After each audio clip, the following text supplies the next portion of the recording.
Now look, for a time I've looked on with envy at those photographers with their camper vans. They're able to go further afield from home, enjoy beautiful moments from more varied and stunning locations, all without the need to rely on over-expensive hotels that can still be miles away from the destination in mind. I mean, there must be ways for me to travel further afield, stay overnight somewhere without relying on a camper van, an overpriced hotel or a cumbersome tent, at least short of sleeping in my own car.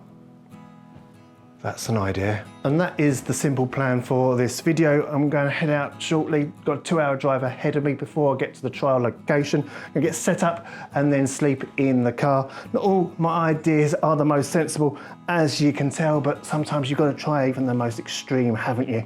Now, of course, this is a photography channel. So when I get out to the spot I've got in mind, I'm going to do a little bit of photography before calling it a night. Can't lie though, I've been really looking forward to sharing this overnight adventure with you. A little bit nervous at the same time because I really want it to work so much. Long-term plan is to get out, make brief overnight trips to locations a little bit further afield, all whilst keeping the cost down. But like with any idea that I find it's always best to trial out the idea first before implementing it any further. And on that note, let's step into the great unknown.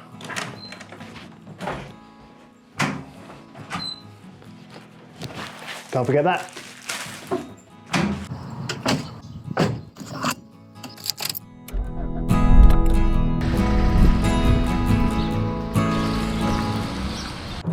So what's all this trial before implementation rubbish? Well, I'm not going to lie, I've had some truly horrible camping experiences in the past. All stems from being unprepared prior to going out. Take my first camping trip, for example.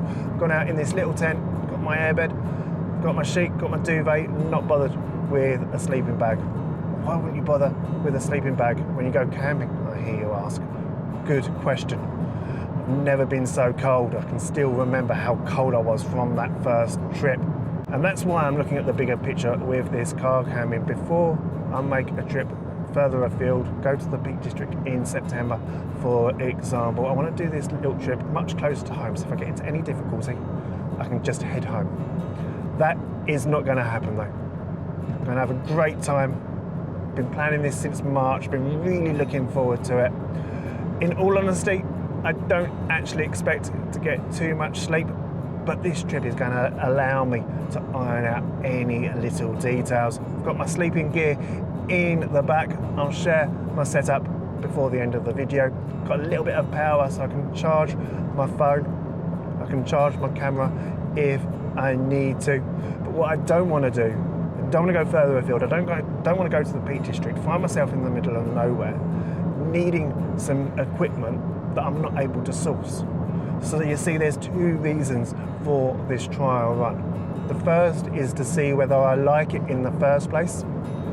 And then the second is to work out what provisions I don't have so that when I do go further afield, I can get those sourced prior to heading off.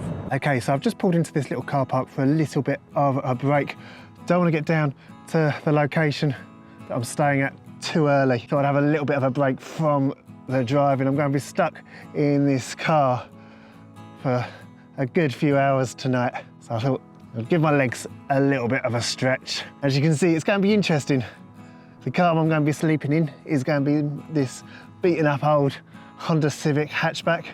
It's about 4 meters long and I'm about 6'4" myself, just under 2 meters. So how much room I have, that is going to be the interesting factor tonight. This really is a lovely viewpoint though. One I came to a couple of months ago for sunset. The sun itself was going below the distant hills and got some beautiful colours, got some beautiful sunset colours that evening.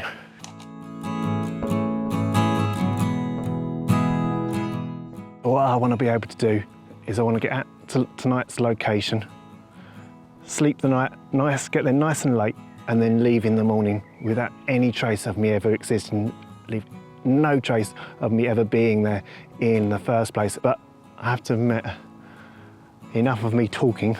I should really get on, shouldn't I, and complete this journey.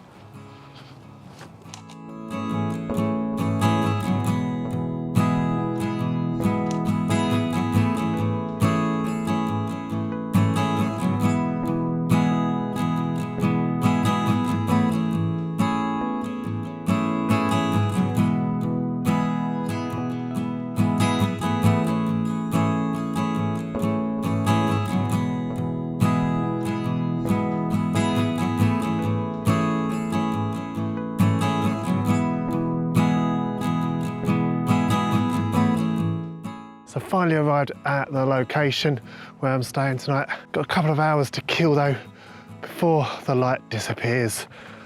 So, as I said at the start of this video, I might as well come along the coast a little bit, do some photography.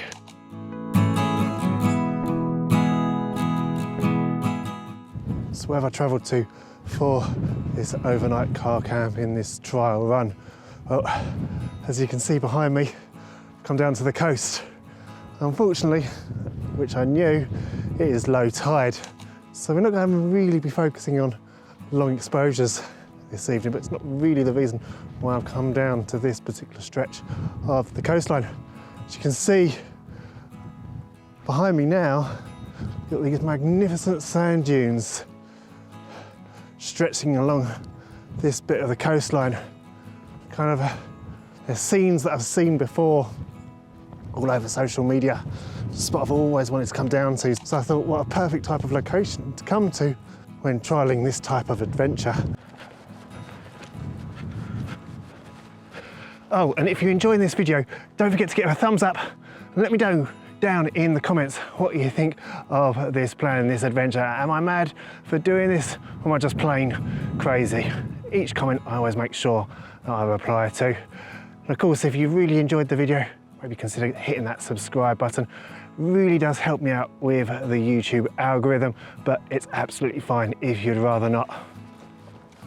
Okay, so it's not just these sand dunes that have attracted me to this part of the beach. If you follow the coast a little bit further along, you'll come to a similar stretch of beach with even more magnificent sand dunes.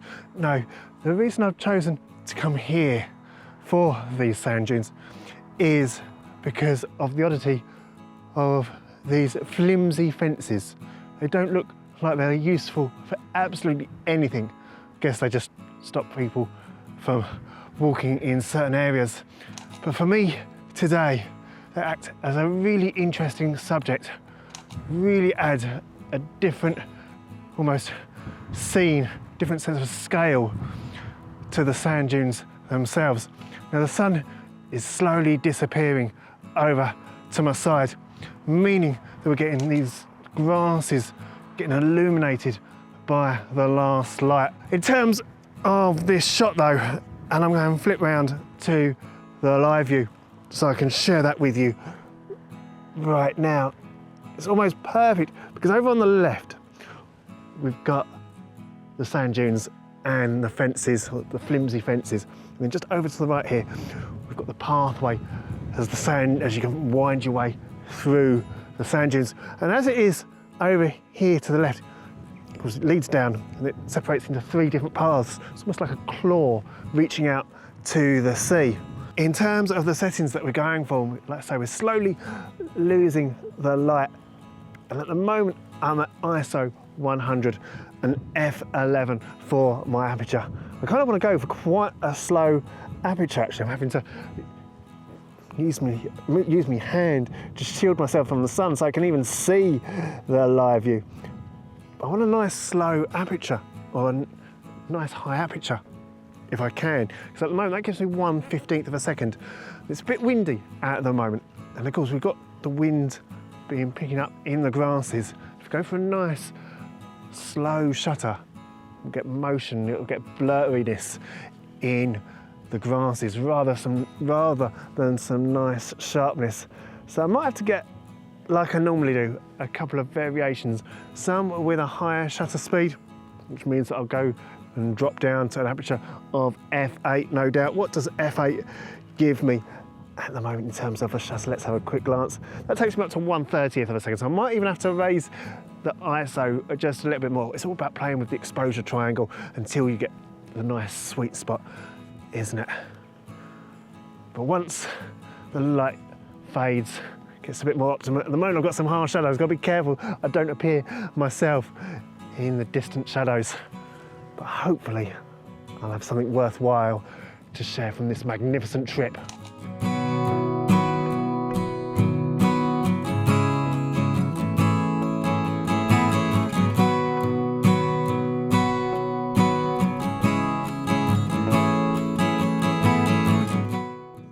Okay then, so here we are. It is now night time. I'm now relaxing in my car. Got everything set up, got all my late sleeping arrangements set up. Airbed is blown up that I normally use for ordinary camping rather than sleeping in my car, and I cannot forget, I have not forgotten my sleeping bag. Could not forget that. Although it's nice and warm in here at the moment. Do need to open a window or two for a little bit of ventilation overnight, so it might get a little bit colder, but at the moment it's nice and warm. I'm not bothering with pyjamas, I'm going to sleep in what I'm wearing for now. Make life nice and easy for myself. Got a nice amount of privacy with some car covers, nice and simple, and I've got some power so I can charge my phone, I can charge my camera accessories overnight. I've got a couple of drinks, I'll get a curtain put up over the back so I've got a little bit of extra privacy there, but yeah, so far so good if you ask me. Now, at the moment it's only one night. This is all about the trial. This is to see whether I enjoy it in the first place. And yeah, night time, this is the big test now, isn't it? See if I'm going to enjoy it at all. But at the moment, I've got no complaints. And hopefully, when I wake up in a couple of hours' time, I'll go, yeah, the Peak District's a possibility. And you see, I think this is the great factor. I'm pretty much done with sunrises now. As I said a couple of months ago, sunrise is too early in the morning now. But when I'm down and already at a location like this, sunrise is still only about 4 o'clock, I think nearly 5 o'clock in the morning still. But I'm already here, so I can get up at 4, 4:30, get 6 hours sleep still, and I can get up and enjoy a sunrise. So it's another added benefit to this trip, really. But I think tomorrow, what I'm going to do is, before I head home, there's another location I've always wanted to visit. Only 20 minutes along the coast. So I think I'll get up, enjoy sunrise here, drive down the coast, go to this new spot. And what I'll do is I'll put that all into next week's video. I'll leave you on a bit of a cliffhanger this week. Make you tune in to next week's video so you can actually see how this whole car camping turned out in the end. So I think on that note, I'm going to end this video here. However, I'm going to do it a little bit differently to what I normally do it. I'd normally say goodbye. This time I'm just going to say goodnight. I won't say I'll see you on the next one. Instead, I will see you in the morning, albeit in a week's time. But as always, it is bye from me.